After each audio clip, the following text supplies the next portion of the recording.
What if the most powerful person in the room isn't the loudest, but the calmest? The people who raise their voice seek control. The ones who lower it already have it. Most people misunderstand power. They think it's volume. They think it's dominance. They think it's the ability to overpower others emotionally, to win arguments, to always have the last word. So when they feel disrespected, ignored, or challenged, they react instantly. They raise their voice. They explain themselves. They defend their ego. And in doing so, they give away the very power they're trying to protect. You felt this before. That rush of heat when someone talks down to you. That pressure in your chest when you feel misunderstood. That urge to respond immediately so you don't look weak.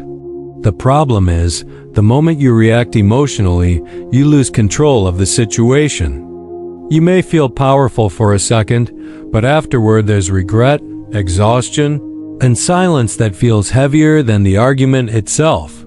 Stoicism was never meant to turn people passive. It was built for people who lived under constant pressure. For leaders, for commanders, for individuals who had to maintain clarity while surrounded by chaos. Marcus Aurelius ruled an empire that was always on the edge of collapse. He faced war, betrayal, disease, and political pressure daily. And yet, he wrote a reminder to himself that still defines real power today. You have power over your mind, not outside events. Realize this, and you will find strength. That single sentence explains emotional control better than most modern self-help books. Power isn't about controlling people. It's about controlling your response.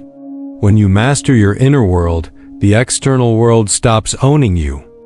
Epictetus, who lived as a slave, understood this truth even more deeply. He said, "It's not what happens to you, but how you react to it that matters." When you don't control your reaction, you hand authority to the situation, to the person provoking you, to the emotion itself. Seneca warned that anger feels useful but destroys more than it protects. He wrote, "Anger, if not restrained, is frequently more hurtful to us than the injury that provokes it." In other words, disrespect doesn't defeat you. Your reaction does. Modern psychology confirms exactly what the Stoics taught centuries ago. When someone insults you or challenges your status, the brain's threat system activates instantly. The amygdala releases stress hormones. Neuroscience shows that emotional reactions temporarily shut down the prefrontal cortex, the part of the brain responsible for judgment, restraint, and long-term thinking.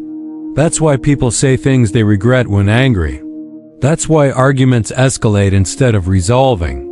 And that's why loudness feels powerful but leaves damage behind.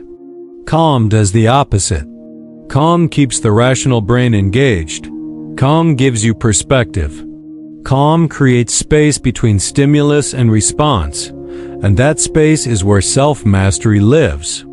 This is why calm people quietly dominate high-pressure environments.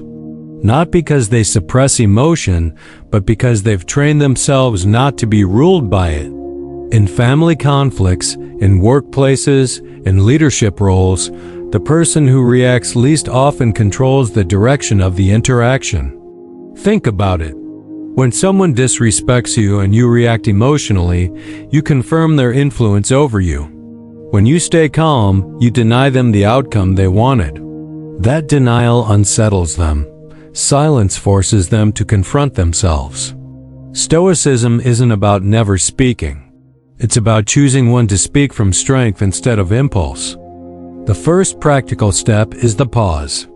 When provoked, do nothing for a moment. Even 2 seconds is enough. That pause interrupts the emotional reflex and restores rational control. Marcus Aurelius practiced this daily.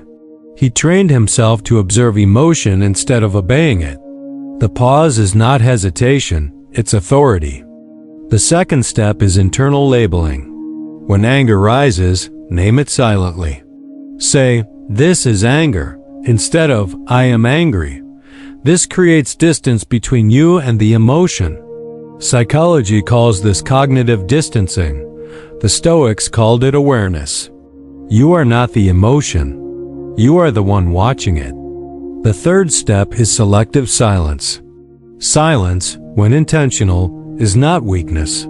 It's psychological strength. Most people speak to relieve discomfort. When you don't, the other person feels exposed. Your calm unsettles emotional aggression. This is why silence is power when backed by self-control. The fourth step is controlled speech. When you do speak, say less than necessary. Short sentences, neutral tone. No explanations, no emotional justification. Seneca warned that excessive explanation comes from insecurity. Calm, minimal speech carries more weight than emotional monologues ever will. The fifth step is outcome independence. Stop trying to win arguments. Aim to maintain discipline. When your goal shifts from proving yourself to mastering yourself, you become untouchable. And ironically, that's when people start respecting you. This is how inner mastery becomes external influence. People sense emotional control instantly. Calm confidence signals competence. Emotional restraint signals leadership.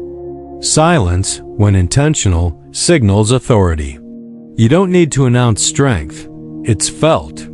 Marcus Aurelius wrote his meditations not for praise, but to discipline his own mind. Again and again, he returned to the same truth.